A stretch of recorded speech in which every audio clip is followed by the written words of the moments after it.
Hello and welcome to Talking Golf with Gary. This week, the dynamic Gary will introduce you to all kinds of topics pertinent to this past week of golf. He'll give you some tidbits of information as what's coming up and take you on a tour around the world for all of the golfing highlights. Sit back and enjoy Talking Golf with Gary.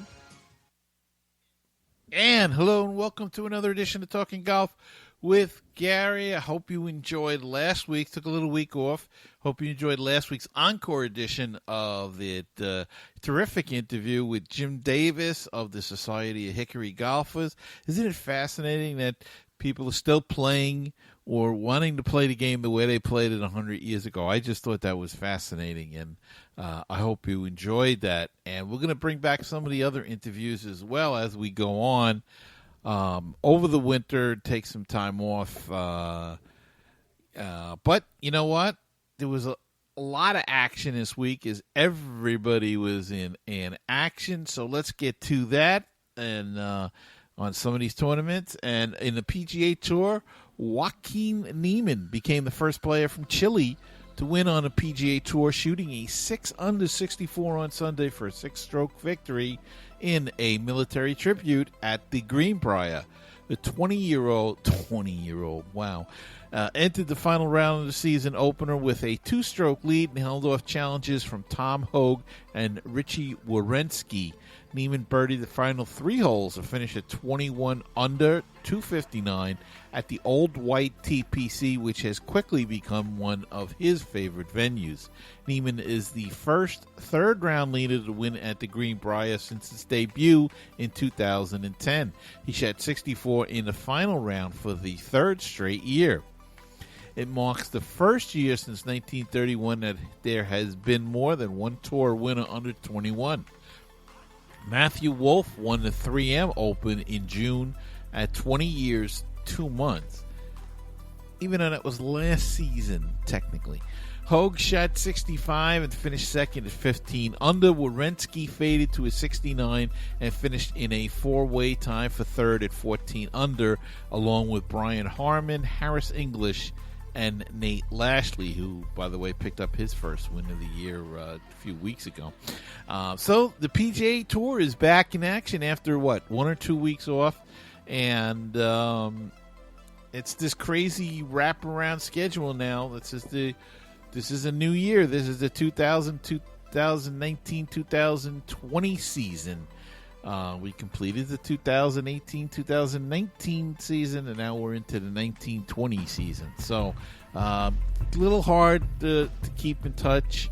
And they had a new rule for the cuts,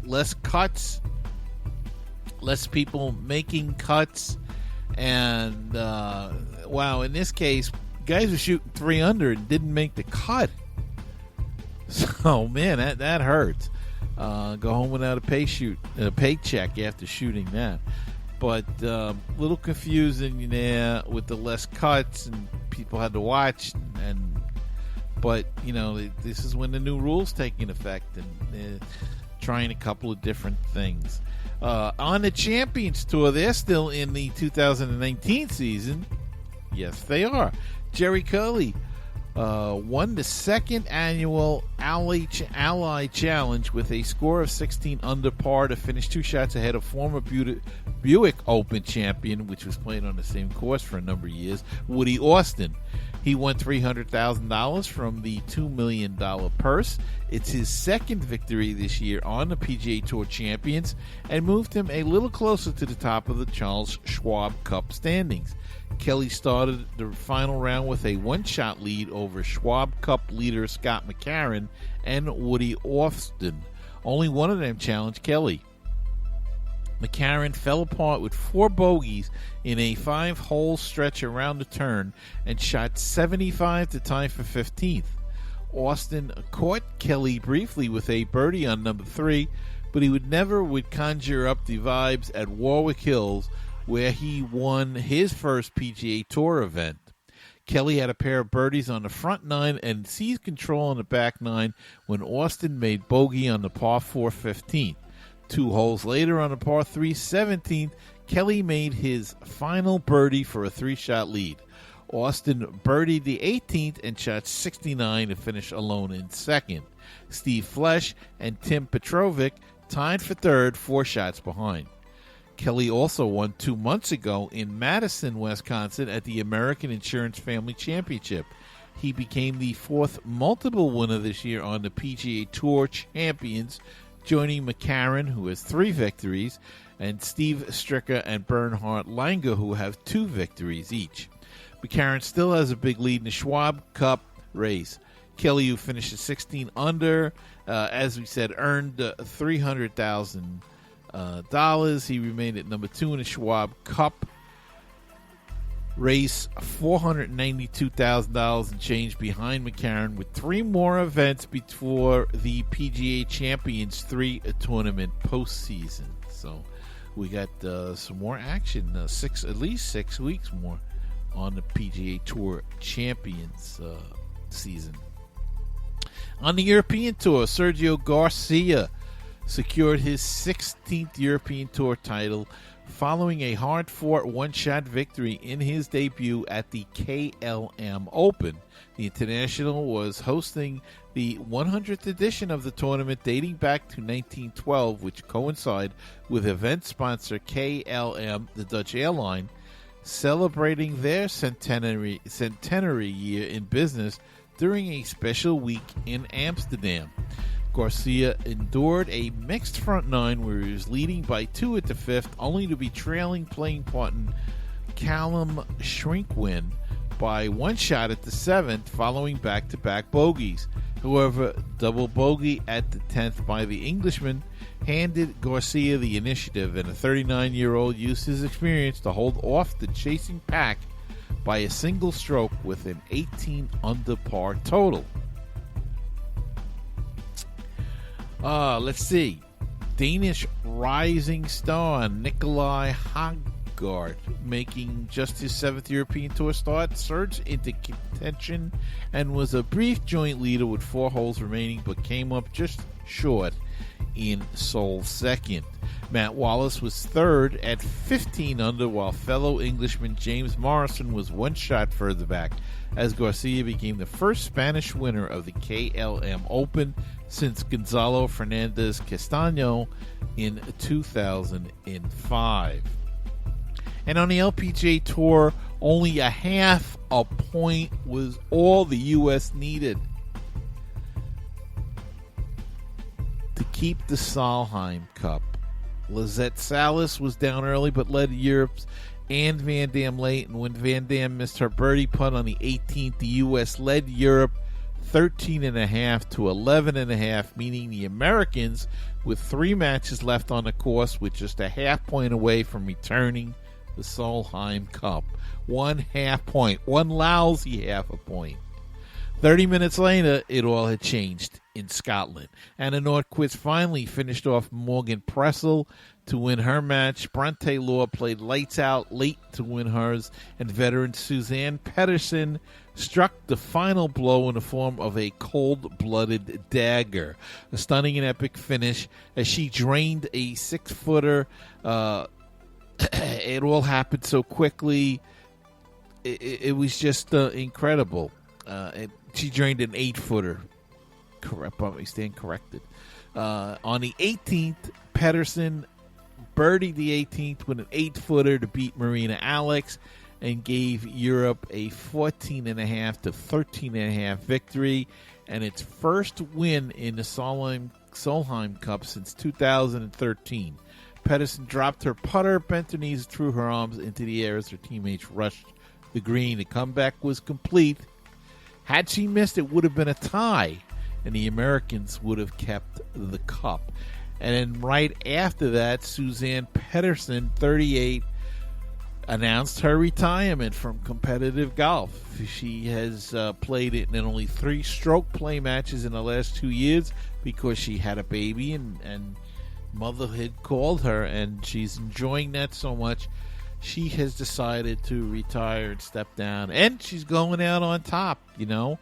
A Solheim Cup champion. And so good luck to her, and congratulations to the European team on a hard-fought hard-fought, victory there, and it was a shocker. Half a point away, and just, 1 or 2 shots either way. Pedersen was in trouble on 18. She hit it behind the tree and managed to hit a second shot good. Marina Alex laid up on the par 5. Maybe she should have went for it on her second shot, but she laid up, and then they were laying even at 3, and she hit her next shot into the sand trap, and Pedersen put it within 8 feet. Alex hit a good sand trap shot, but then they were both laying. Alex was laying 4, Pedersen was 3, and Pedersen drained the putt, and that was it. Had they parred, it would have been tied. America would have retained the Solheim Cup, but it was not to be. So that's the way it goes. Sometimes you win some, you lose some. All right, let's take a break here and come back after a very quick message. And we got some news. Jack Nicklaus is not happy with the new schedule of the PGA Tour. And also Rory McIlroy, surprise winner of Player of the Year. But let's take a look at that right after these messages. Baseball and BBQ, your place for interesting baseball talk, opinions, and history. Baseball and BBQ, your place for barbecue recipes, tips, and interviews from the world of barbecue. If you like baseball and if you like barbecue, then tune in to Baseball and BBQ. Find us on iTunes, Stitcher, Google Play, and BaseballTalkRadio.com. And again, if you like baseball and you like barbecue, please tune into that show because it is a terrific show. They do a great job. And they made me some terrific ribs over the weekend. They were delicious. Let me tell you. I wish I had more. But let's take a look at some golf news. Jack Nicklaus is not a fan of the new schedule for the PGA Tour. I don't like the new major schedule from the standpoint that if you have an injury or if you're struggling with one tournament, all of a sudden the other one follows too closely to get it back. Nicklaus told BBC Radio 5 Live, I'm not sure that that's really a good thing for the game of golf to have all your tournaments in about 3.5 months, and I don't think it's good for the other tournaments on the tour. Nicklaus is also concerned about how players taking weeks off to prepare for each major will affect the tour as a whole. Tiger Woods notably played only one non-major tournament between the Masters in April and the Open Championship in July. The guys have got to skip a lot of tournaments. You saw that this year. Guys weren't playing in between majors, Nicklaus said.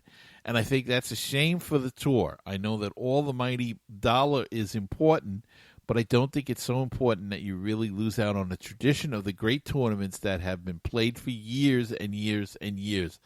Amen.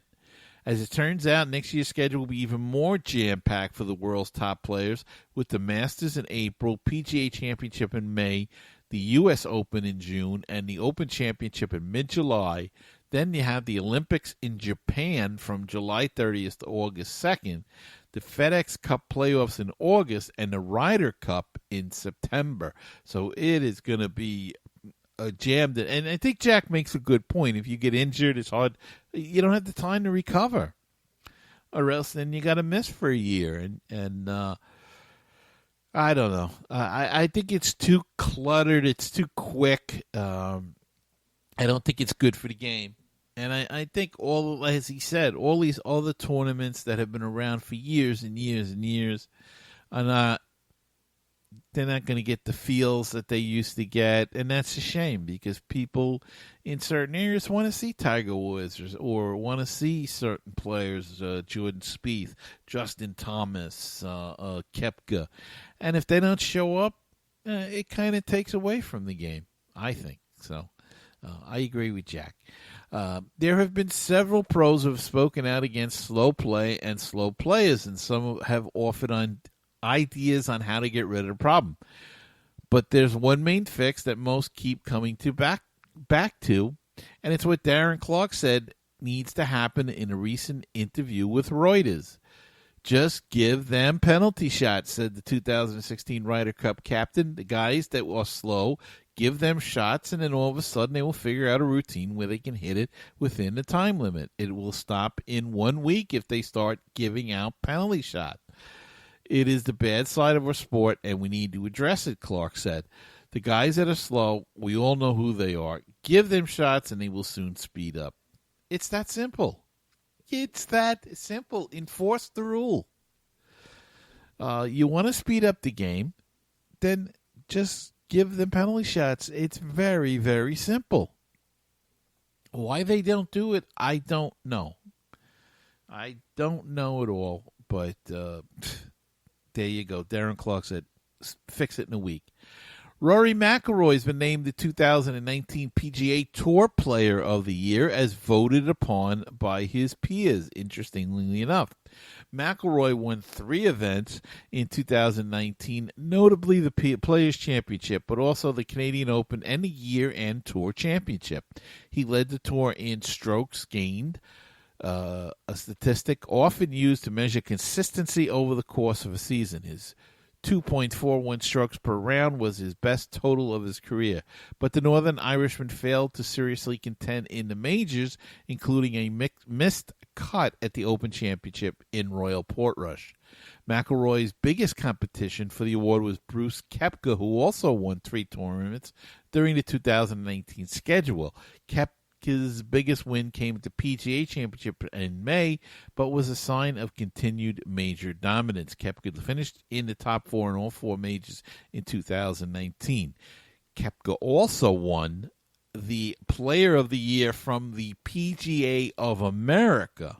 Now, usually they agree, but this time McIlroy won as voted upon by his peers. And interestingly enough, maybe, Koepka, he made comments about how he prepares solely for the majors and he used the other tournaments.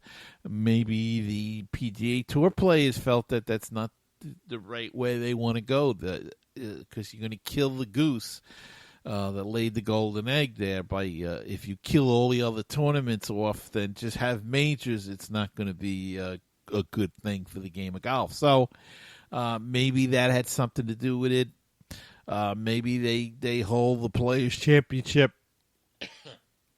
A lot of people think it should be a major.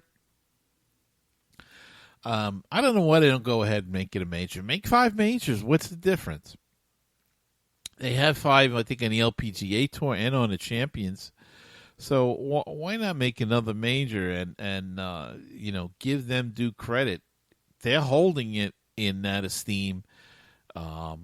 Apparently the players are, so why not just make it an official major? I don't know. But Rory McIlroy won the Jack Nicklaus Trophy, PGA Tour Player of the Year, as voted on by the tour players, his peers. And so congratulations to him. All right, let's take another quick break and be back with the calendar. Sponsor an ad on the podcast. Support our show and let people know about your business. Email us today. 516-362-0443. That is the Talking Golf Hotline. If you've got a question, a comment, or want to leave a voicemail, say hi. That's the number to call, 516-362-0443. Or if you'd like to leave an email, you can email the show at talkinggolf@gmail.com.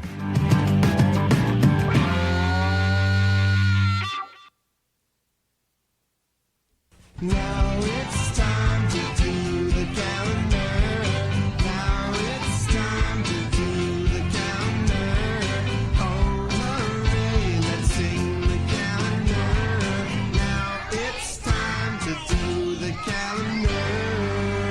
And on the calendar for next week, on the PGA Tour, we have the Sanderson Farms Championship, and Cameron Champ, is the champion, returning champion, defending champion, however you want to say it, to that event. The PGA Tour Champions has the Sanford International, with Steve Stricker, last year's champion. The European Tour has the BMW PGA Championship, and Francesco Molinari was the winner of that one last year. The LPGA Tour, they are off as the women come back from Scotland, those that played, and they'll be in action following week, I believe, as they come head down the stretch to the close of their season as well. And that's going to be the end of this edition of Talking Golf with Gary. I hope you had a great week, and that's going to wrap it up. And I hope that you'll come back again. And I want to thank you all for listening. And don't forget to subscribe on iTunes, Spreaker, Google Play, Spotify, wherever you listen to the podcast. Hit the subscribe button. That helps me grow the show and expand to new listeners. And remember, until we get together again, as you walk down the fairway of life, you must smell the roses before you only get to play one round. I'll see you again next time on another edition of Talking Golf with Gary.